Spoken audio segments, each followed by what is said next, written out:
Quarters Day, over 200 leprosy community victims living in Tumbe area, Msambweni, Kwale County, are living in fear of being evicted from land belonging to a government institution that they have lived on for over 40 years. Our coast-based reporter Tobias Chanji with more. Care Menza came here 40 years ago to seek leprosy treatment. It was the only facility offering leprosy treatment, and due to stigma associated with the disease, he had to stay. Nimekuja hapa bado ni kijana mpaka nimepanda miti kama hii, miembe, mnazi.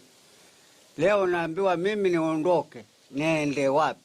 And he's not alone. Mimi Tomu Mboya anakufa niko hapa. Kwanza mimi nimekuja msichana hapa. Na sikusikia misukosuko, nikaambiwa usipande hiyo miti. Nikapanda miti yangu pale wakaikata yote. These are among the 200 victims of leprosy who are facing eviction on this land that belongs to the Kenya Medical Training College. Staying here was convenient for easy access of the much needed medication at that time. Kwa hivyo tunashikitika sana. La kufanya hakuna. Je, kija usiku tenga likibomoa hauko ndani. Sisi tu wageni. Wageni gani? Wa miaka hiyo yote tu wageni. Wageni wakwenda wapi?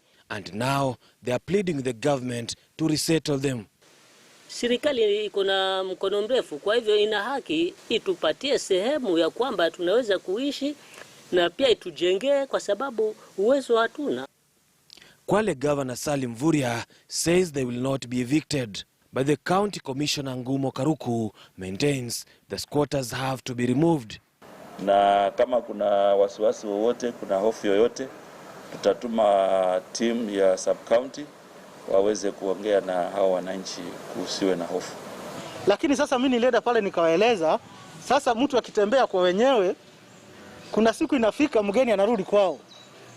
Ile ni shule ya serikali, KMTC. Tayari tumeweka ukuta na sasa wako ndani ya shule. Sasa itabidi warudi kwao. Hivi sasa ndio niende kwetu. Nikaongea na nani? Baba hayuko, mama hayuko, wajomba wote wamekufa. Nitakwenda ongea na nani huko kwetu? Tobias Chanji, KTN News, Kwale County. Quite unfortunate there. Now,